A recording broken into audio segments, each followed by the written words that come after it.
Bonjour, alors aujourd'hui je vous propose de tout de suite démarrer par une méditation.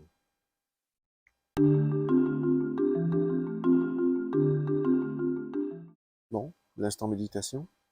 Alors la dernière fois on a vu comment calmer son mental par le suivi de la respiration. Aujourd'hui on va voir comment on peut dépasser ce mental. Alors ce mental on ne peut pas l'arrêter, donc il ne sert à rien d'essayer de l'arrêter, c'est impossible. Mais ce qu'on peut faire, c'est passer au-delà. C'est ce qu'on appelle une élévation de conscience. Et pour ce faire, dans notre méditation, après avoir calmé notre mental, on va alors regarder en nous, on va regarder, on va observer les pensées qui viennent, qui émergent, et on les laisse passer. On n'essaye pas de s'y attacher, on n'essaye pas de se dire tiens pourquoi je pense à ça, parce qu'alors on est parti dans la pensée, et donc on redescend dans le mental. Et ce qu'on souhaite, c'est passer derrière le mental, donc être dans ce niveau de conscience qui ne juge plus, et où tout est bien. Et c'est là que se trouve la porte d'entrée. Donc pour ce faire, après avoir calmé le mental, les yeux fermés, on ouvre les yeux, on regarde dans le vide, sans rien de précis. On est conscient de tout ce qui nous entoure, et on observe simplement ses pensées.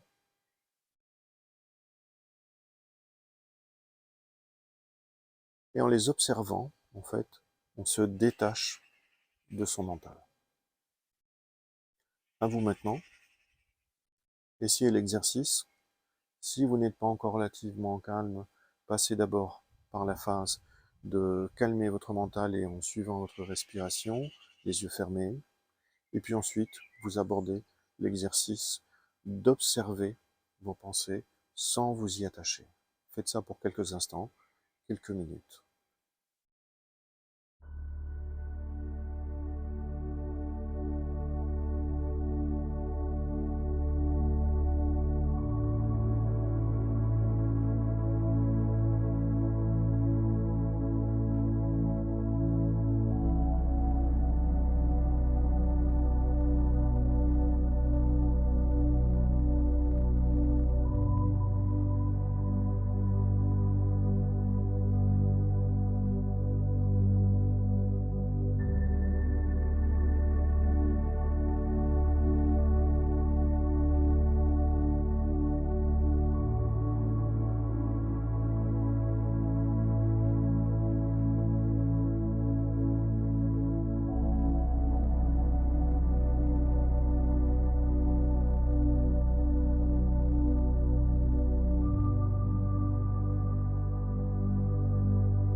La voie infinie est une voie non duelle, mais qui utilise le format chrétien. Alors quand on dit le format chrétien, ça ne veut pas dire qu'on utilise les dogmes, ça ne veut pas dire qu'on utilise le discours religieux. Non, non, bien au contraire. En fait, on retourne vers quelque chose de plus essentiel dans le message, quelque chose de totalement non duel. Et ce discours non duel, on le retrouve en fait dans les paroles d'un Jésus, d'un Isaïe, d'un Paul.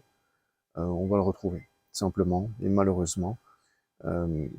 Bien, les hommes ont fait des religions, et dans ces religions, on en a fait un aspect dogmatique, on a fait un aspect moralisateur de ce discours, on a fait aussi une approche duelle, où on est ici pauvre pécheur, et donc il existe un Dieu au ciel, qui devrait faire quelque chose pour nous, mais qui ne fait pas grand-chose parce qu'on ne le mérite pas. Et tout ce discours-là est en fait bancal, voilà, et il enténèbre en fait l'humanité. Alors dans une voie non duelle, même si elle utilise un format chrétien, et quand je dis un format chrétien, ça ne veut pas dire une autre religion, une nouvelle religion, non, non, bien au contraire, pas de religion, pas d'organisation, que un mouvement animé par l'esprit. Dans cette logique, ce mot Dieu, il faut le comprendre comme étant la conscience absolue, une conscience inatteignable par notre état humain. Cette conscience absolue est tout. C'est le grand tout, c'est le grand soi, c'est le grand Tao. C'est la seule chose qui existe véritablement. Ce qui nous apparaît en apparence. En apparence, je vois des fleurs, je vois un arbre, je me vois dans le miroir.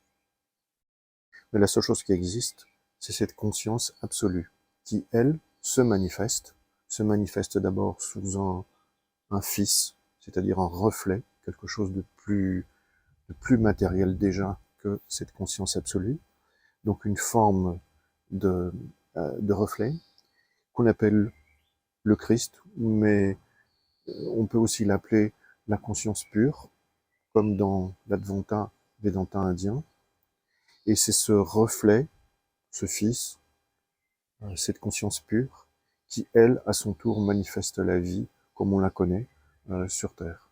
Voilà. Donc, nous sommes comme un rayon de soleil par rapport à un soleil. Nous sommes tous issus de ce seul même soleil, et nous sommes tous, au fond de nous-mêmes, ce soleil.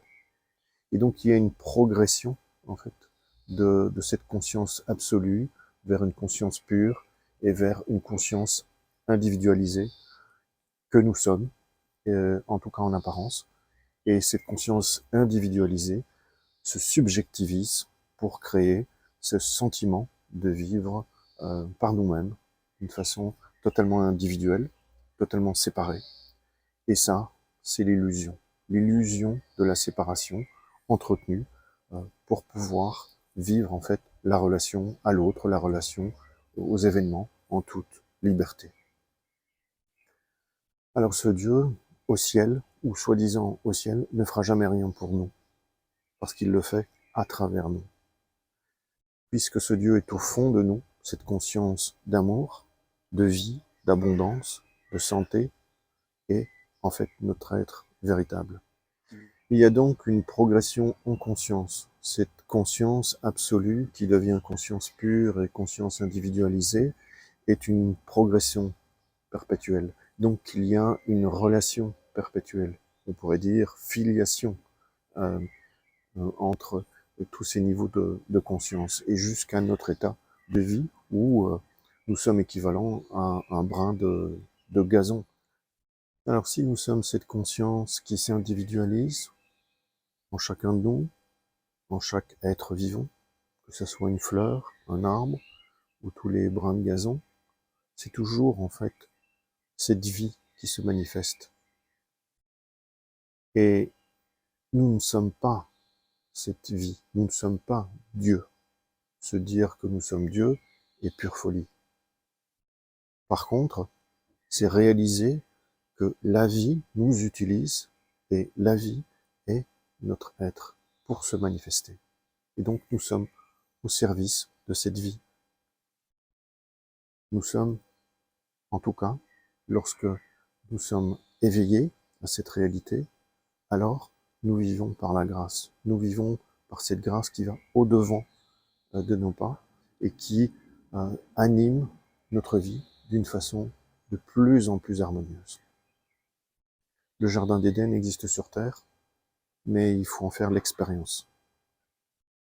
Il y a plein de malheurs autour de nous, bien évidemment, mais c'est seulement par un éveil de conscience qu'on peut progressivement améliorer sa vie et découvrir cette réalité au fond de nous, qui est abondance, qui est santé, qui est vie, qui est amour, qui est complétude, et cette complétude ne demande rien de plus.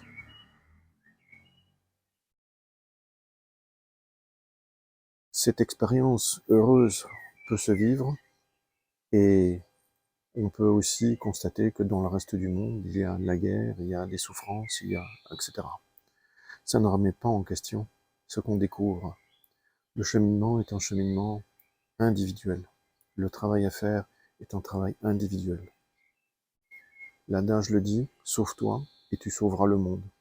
C'est en se sauvant soi-même, c'est-à-dire en se réveillant, en s'éveillant soi-même, qu'on peut alors éveiller les autres autour de nous, qui sont en conscience autour de nous, ou qui sont physiquement autour de nous. C'est le concept des justes. Trouver 10 justes pour sauver une cité, c'est trouver 10 êtres éveillés qui peuvent à leur tour influencer positivement les consciences autour et les éveiller, les faire sortir de ce rêve cauchemar plein de souffrances, d'inégalités, de maladies, etc., etc. On y reviendra. Et donc c'est seulement en réalisant notre nature profonde que cet éveil peut arriver. Ce ne serait jamais en priant un Dieu quelconque, en suppliant, en se lamentant, etc. Cela n'est pas la voie. Parce que ces lamentations, ces supplications, ne sont que du mental, et ne sont que du mental qui manifeste une absence, un vide, une erreur, qui va donc se renforcer. Le chemin de l'éveil est un chemin où on réalise intérieurement ce qui est, et ce qui est complet, est parfait, est abondant, est santé. En le réalisant, alors, il va se manifester à travers nous, à travers qui nous sommes, en tout cas en tant que personnage dans cette scène de vie.